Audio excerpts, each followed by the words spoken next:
Hey guys, welcome back to the channel again. तो आज के इस वीडियो में हम बात करेंगे डीएस का प्रैक्टिकल नंबर 1। तो लेट्स सी क्या है। Introduction to pointers, call by value and call by reference. एक पॉइंटर्स का हम इंट्रोडक्शन देंगे और दो प्रोग्राम क्रिएट करेंगे, कॉल बाय वैल्यूज से और कॉल बाय रेफरेंस। अभी आपको समझ में नहीं आया होगा कि ये क्या है। अगर आप सी लैंग्वेज में आपको पढ़ाया होगा, पॉइंटर्स आपने सीखे होंगे तो नहीं है, कोई बात नहीं। हम यहाँ पे देख लेते हैं कि पॉइंटर्स क्या है। तो गूगल में चलते हैं हम, हमारे गूगल क्या कहता है कि पॉइंटर क्या है इन सी।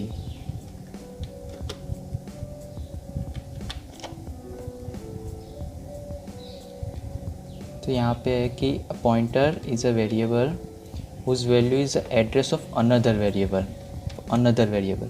कि पॉइंटर एक ऐसा वेरिएबल है जो स्टोर करता है दूसरे वेरिएबल का address. Variable unlike other variables that hold value of certain type, pointer holds the address of a variable. For example, N integer variable holds N integer value. अगर हम इंट ए नाम का एक वेरिएबल क्रिएट करते हैं तो हम उसमें इंटीजर वैल्यू स्टोर कर सकते हैं। तो इसी तरह integer pointer holds the address of integer variable. Integer variable अगर है तो उसको स्टोर करने के लिए हमें क्रिएट करना पड़ेगा इंटीजर पॉइंटर। ओके, और अगर मान लीजिए फ्लोट है तो हमें फ्लोट पॉइंटर क्रिएट करना पड़ेगा। ये कॉन्सेप्ट है। अगर हम देखते कॉल बाय वैल्यू और कॉल बाय रेफरेंस में क्या है, तो यहाँ पे मैं हमारे आईडी में चला जाता हूँ। मैं यहाँ पे यूज़ कर रहा हूँ VS code, visual studio code. आप कोई और भी यूज़ कर सकते हैं, मुझे ये अच्छा लगता है इसलिए मैं ये यूज़ करता हूँ। यहाँ पे एक फ़ोल्डर क्रिएट करते हैं। चलिए डेस्कटॉप पे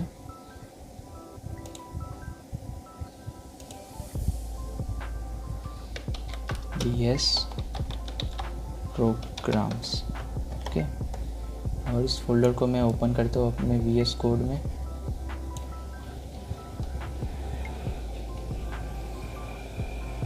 और यहाँ पे पहली फाइल क्रिएट करते हैं, कॉल बाय value.c। ओके,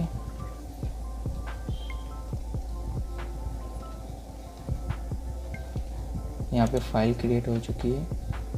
बड़ा कर लेता हूँ थोड़ा। सबसे पहले क्या करेंगे कि हम हमारी जो बेसिक टेम्पलेट है वही लगा लेते हैं, include stdio standard.h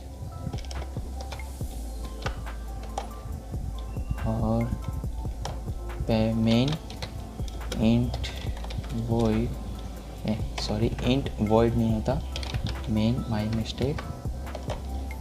main method पहले, मेन फंक्शन यहाँ से स्टार्ट होगा सबसे पहले। और क्या करेंगे, दो वेरिएबल क्रिएट करते हैं पहले, इंट ए बी, और यूज़र के पास से वैल्यू हमें लेनी है तो स्कैनफ का यूज़ करते हैं। एंटर ए वैल्यू ऑफ ए, यहाँ पे सेमीकोलन लगाना मत भूलिएगा। स्कैनफ %d ए। ओके, दूसरी वैल्यू के लिए यहाँ पे b, और स्टोर कहाँ पे करेंगे, b वेरिएबल में। ये तो हमने क्या किया कि यूज़र के पास से इनपुट ले लिया। ठीक है, एक फंक्शन क्रिएट करते हैं, स्वैप फंक्शन, जिसमें क्या करेंगे कि अगर हम a में वैल्यू डालते हैं 10 और b में वैल्यू डालते हैं 20, तो इन दोनों वैल्यू को स्वैप करेंगे। a में चली जाएगी 20 और b में चली जाएगी 10। तो स्वैप फंक्शन क्रिएट किया मैंने। अभी फंक्शन बनाया नहीं है, लेकिन यहाँ पे मैंने फंक्शन को कॉल किया है। ओके, तो यहाँ पे फंक्शन हम लिखते हैं, ये फंक्शन कुछ रिटर्न नहीं करेगा, सिर्फ हमें वैल्यू स्वैप करके देगा। और ये क्या रिसीव करेगा? 2 वैल्यू रिसीव करेगा। void swap int p int q। I hope यहाँ तक सबको समझ में आ गया होगा कि हमने क्या किया है। कुछ नहीं किया है हमने। यहाँ पे यूज़र के पास से 2 इनपुट लिए और scanf और a, और यहाँ पे उस फंक्शन में कॉल किया मैंने। ये फंक्शन यहाँ पे आया और इसमें 2 वैल्यू आ गई, int p और int q। ओके, अब यहाँ पे फंक्शन क्रिएट करते हैं कि फंक्शन आखिर कहता क्या है हमें कि int, तो पहले एक टेम्पररी वेरिएबल क्रिएट करते हैं int temp। ओके, और इसमें क्या करते हैं, temp में मैं असाइन कर देता हूँ p को। यानी p में अगर वैल्यू मान लीजिए 10 है तो वो किस में स्टोर हो जाएगी? temp में। उसके बाद क्या करेंगे, p में q डाल देंगे, तो p में क्या होगा, ओवरराइट हो जाएगा कि अगर p में 10 था और q में 20 था तो वो 10 की जगह 20 हो जाएगा। तो p की वैल्यू डिस्ट्रॉय ना हो जाए इसलिए हमने उसको पहले temp में स्टोर करवा दिया। और अब क्या करते हैं, q में temp को असाइन कर देते हैं। तो q में किसकी वैल्यू आ गई? p की वैल्यू आ गई। ओके, और इसको प्रिंट करवा देते हैं, printf new values after swap is semicolon, और यहाँ पे a equals to %d, b equals to %d, और p और q। तो ये हमारा फंक्शन बन गया swap using call by value. हमने यहाँ पे क्या पास किया है, a और b की वैल्यू पास की है, और हमें यहाँ पे रिटर्न करना होगा फंक्शन रिटर्न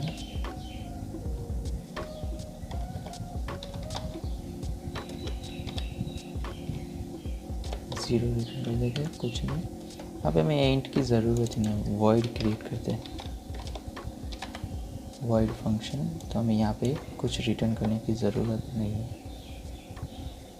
हमें एक और चीज़ करनी चाहिए कि हमें पता चले कि वैल्यू प्रिंट हुई कि नहीं हुई। तो printf/n ओल्ड वैल्यूज आर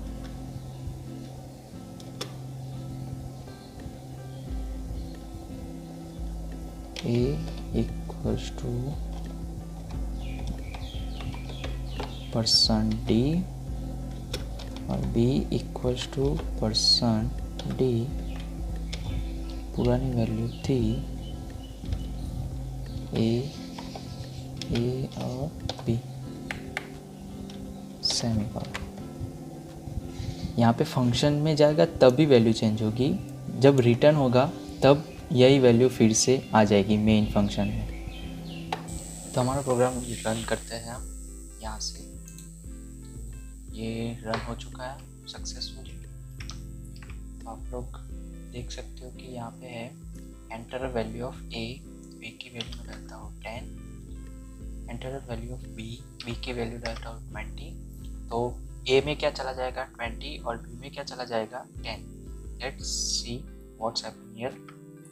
तो you can see new value after swap is a is equal to 20 and b is equal to 10। Okay, और ओल्ड वैल्यू क्या थी, a में 10 था और b में 20 था। ये कॉल बाय वैल्यू हमने स्वैप किया।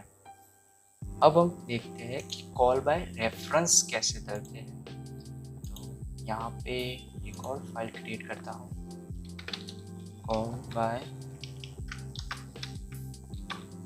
reference call by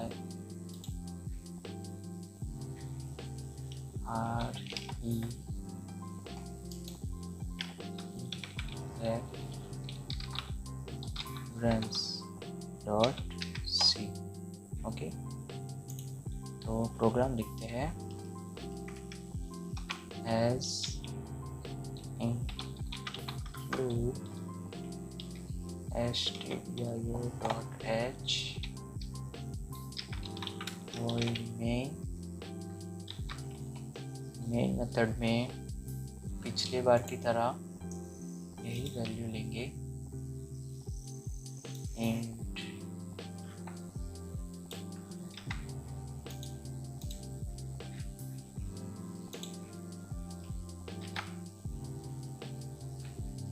और यहाँ पे फंक्शन क्रिएट करते हैं void swap। अब यहाँ पे एक ट्विस्ट देखिए, यहाँ पे हमने क्या किया था कि डायरेक्ट वैल्यू पास की थी ए की और बी की। अब हम क्या करेंगे, यहाँ पे एड्रेस पास करेंगे ए का और बी का। ओके, पहले इतना ही है यहाँ पे, उसके बाद स्वैप फंक्शन में आता है। तो क्या रिसीव होगा हमें यहाँ पे इंट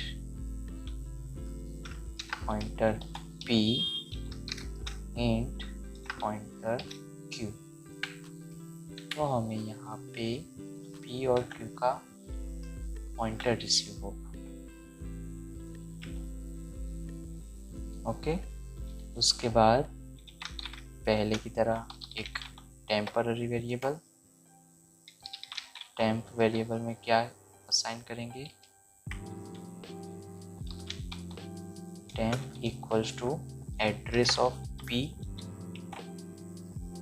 उसके बाद एड्रेस ऑफ p में असाइन कर देंगे address of q, address of q में असाइन कर देंगे एड्रेस ऑफ टेम्प। और प्रिंट करके देखते हैं कि क्या आउटपुट आता है। New values after swap. Okay, swap के बाद नई वैल्यूज क्या होगी, a equals to %d, b equals to %d, और यहाँ पे क्या लिखेंगे नीचे कमेंट सेक्शन में बताइए मुझे, p क्यू लिखेंगे या एड्रेस ऑफ p या एड्रेस ऑफ q। पॉज कर दीजिए वीडियो। यहाँ पे हम पास करेंगे एड्रेस ऑफ p और एड्रेस ऑफ q को, क्योंकि हमारे पास वही है, हमारे पास वैल्यू नहीं है a और p की। और यहाँ पे क्या होगा देखते हैं कि ओल्ड वैल्यूज और न्यू वैल्यूज में कोई फर्क हमें नजर आता है कि नहीं आता है। तो run this code, enter A value 10, B की value 20, new values after swap 20 और बी की वैल्यू 10, ओल्ड वैल्यूज वही होगी। कॉल बाय वैल्यू और कॉल बाय रेफरेंस दोनों का आउटपुट सेम है कि यहाँ पे भी 20, यहाँ पे भी 20, लेकिन यहाँ पे फर्क क्या है कि हम दो तरीकों से कर रहे हैं, कॉल बाय वैल्यू और call by reference.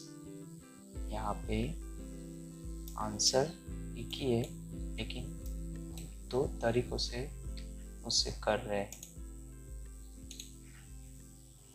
I hope आप लोगों को समझ में आ गया होगा कि यहाँ पे हम क्या कर रहे हैं। I hope you enjoyed this video. If you enjoyed this video, please like and share with your friends, and do not forget to subscribe our channel for the more updates. Thank you for guys watching till here. I will see you in the next video.